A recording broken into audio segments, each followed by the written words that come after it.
Tiens, mais sur quoi je suis tombé? Le comité des arbitres reconnaît 10 erreurs de la VAR sur 51 matchs de Liga analysés.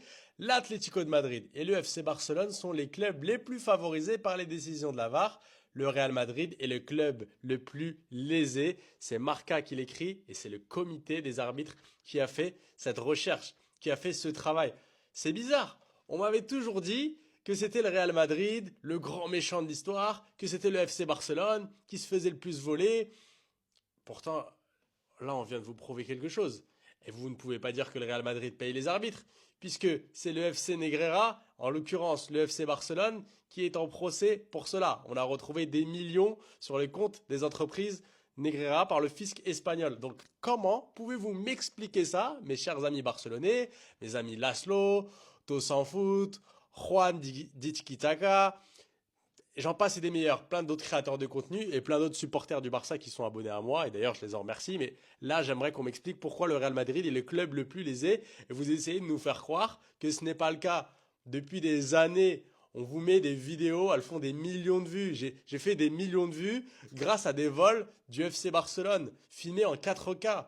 Les hommes mentent, mais pas les chiffres. Le comité des arbitres le reconnaît. Et il y a tout le temps, chaque mois, on vient nous prouver que pour 10 fautes du FC Barcelone, t'en as 8 qui sont sifflées avec un carton jaune.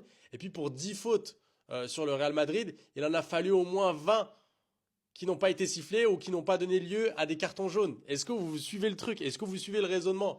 On se souvient tous de celle-ci, j'ai pas besoin de parler, les Madridistas le savent. Donc les gars, moi j'allais aller dormir, je vois cette info, je suis obligé d'en parler. En vérité, je suis obligé d'en parler. Toute l'Espagne en parle, sur les réseaux sociaux, tout le monde en parle, on est obligé d'en parler. Mais du coup, on fait quoi? C'est quoi les dispositions à prendre? Et puis, quand est-ce que vous allez faire preuve, vous allez arrêter de faire preuve de clubisme, de mauvaise foi? Quand est-ce qu'il va y avoir de l'honnêteté intellectuelle chez vous? Obligé de faire des vidéos de 2 minutes. On fait même plus ça pour que ça perce. On fait juste ça pour vous éduquer, pour vous montrer la vérité. À un moment donné, c'est fatigant. Allez, bonne nuit. Le président du Real Madrid, Florentino Pérez, est déterminé à faire revenir Zinedine Zidane sur le banc du Real Madrid. Donc Pérez est déterminé à faire revenir Zidane au Real. Selon des sources proches du côté de Madrid, le club espère le convaincre de renoncer à son éventuel pré-contrat avec l'équipe de France. Donc le Real veut Zidane en 2026. Et concernant Xabi Alonso, les gars, ce qui se dit actuellement en Espagne, donc l'avenir de Xabi Alonso est déjà scellé. Le Real Madrid considère son arrivée comme un échec. Seulement 6 mois après son arrivée, il n'a plus aucun soutien de la direction du club. Il y a même 5 à 10% de chances qu'il ne soit plus l'entraîneur au mois de janvier de l'équipe du Real. On va parler cette fois-ci mercato. On apprend aujourd'hui que le Real est bien conscient de son besoin d'un milieu créatif. Le club a cherché un remplaçant, Luka Modric, la saison dernière, mais plusieurs facteurs l'ont empêché bien sûr d'en recruter un.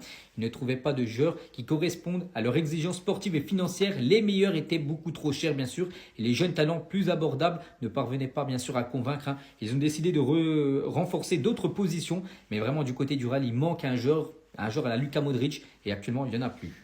Et un joueur parfait pour le Real Madrid serait lui, les gars, Vitinha. Le plus grand rêve du Real Madrid est Vitinha, mais son transfert est considéré comme presque impossible.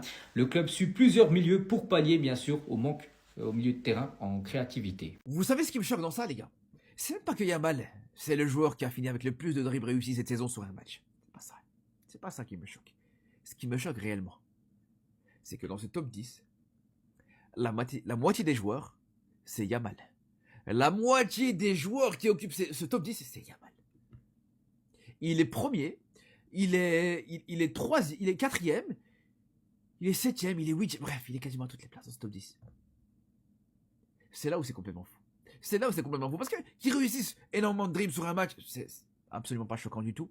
Déjà, on a vu sur la saison dernière, et tu as réussi 12 dribbles dans un match contre Alaves. C'est un record qui a plus été fait depuis Messi. Donc déjà là, c'est extraordinaire.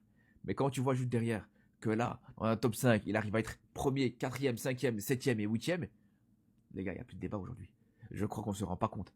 Je crois qu'on se rend pas compte à quel point aujourd'hui, il est vraiment au-dessus de la planète football. Et je tiens à préciser, bon, j'allais dire une dinguerie, j'allais dire un truc, j'allais dire, ouais, que Dembélé n'est pas dans ce top 10, mais à la limite, c'est vrai que voilà, il n'a pas beaucoup joué cette saison, mais vous inquiétez pas, les gars. Vous inquiétez pas, même en jouant beaucoup cette saison, vous n'allez toujours pas voir Dembélé dans ce genre de top. Vous n'allez toujours pas voir Dembélé.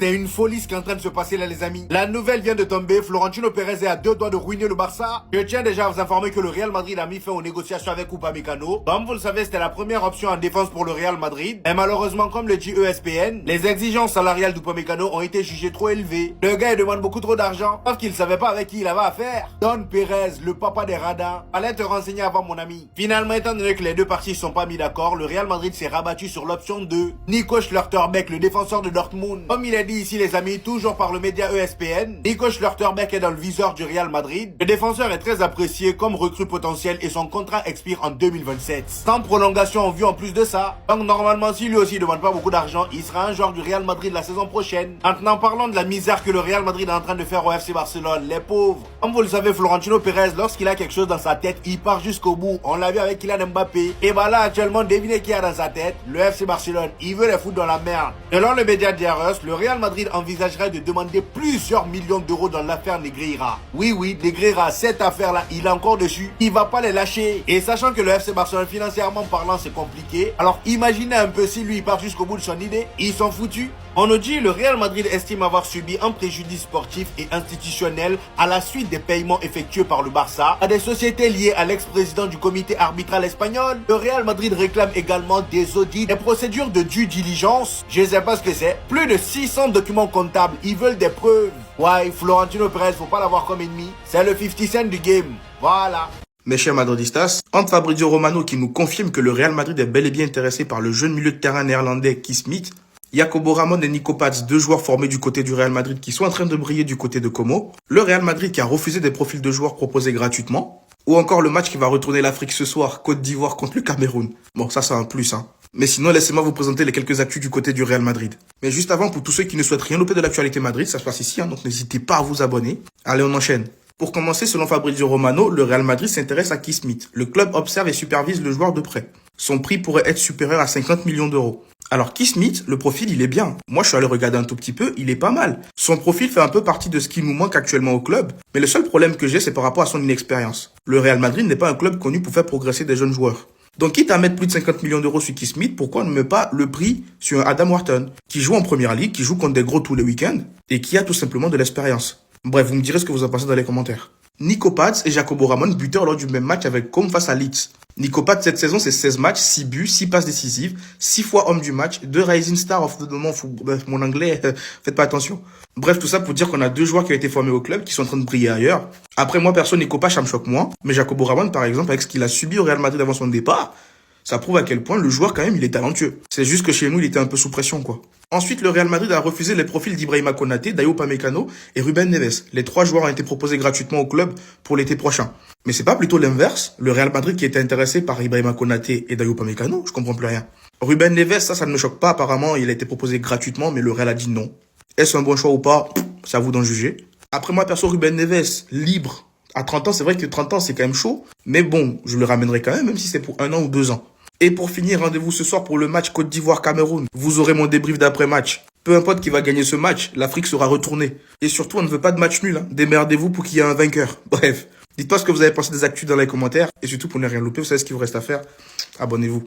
Le FC Barcelone, les amis, on a appris hier que le club faisait tout pour conserver Rashford, et ça de manière définitive. Au moment où je vous parle, l'anglais est la priorité absolue d'Hansi Flick. Petit atterrissage à Madrid, les amis, avant de continuer. Le Real Madrid compte sur le retour de Jacobo Ramon, le jeune défenseur de la Castilla qui a été envoyé à Como. Et on nous dit que le club a beaucoup d'espoir en lui, et je rappelle juste que le club a une clause de rachat de 8 millions d'euros seulement. Donc là, par exemple, si le Real Madrid décide de l'acheter demain, on a juste à payer 8 millions d'euros, et c'est bon, il revient. C'est à peu près la même chose qui va se passer pour Nico Paz. Selon le média Diaros, c'est bouclé, le Real Madrid va faire revenir Nico Paz en juin. L'opération retour va se chiffrer à 7 millions d'euros. Et on termine les hommes avec les différents nominés pour le mois de décembre. Du côté des nominés pour le titre du meilleur entraîneur du mois de décembre, on a tout simplement Hansi Flick qui est nominé. Et du côté des nominés pour le trophée du meilleur joueur du mois de décembre, on a Kylian Mbappé, Lamine Yamal, Koke, Valverde et Radu. Pas de Thibaut Courtois encore une fois. En fait, moi, ce qui m'énerve, c'est le manque de reconnaissance envers les gardiens. On a l'impression que les trophées individuels là, c'est que pour les joueurs de champ. Voilà, les gardiens, on les oublie. Thibaut Courtois, avec toutes les performances qu'il nous a sorties en décembre, là, même novembre aussi, il mérite pas d'être là. Au moins, il était censé être là aussi. Voilà, lui, Kylian Mbappé, Lamine Yamal, mettez-le là-dedans. Après, j'ai envie de dire, si même le trophée du joueur du mois de décembre au Real Madrid, il l'a pas gagné, c'est pas ici on allait le mettre.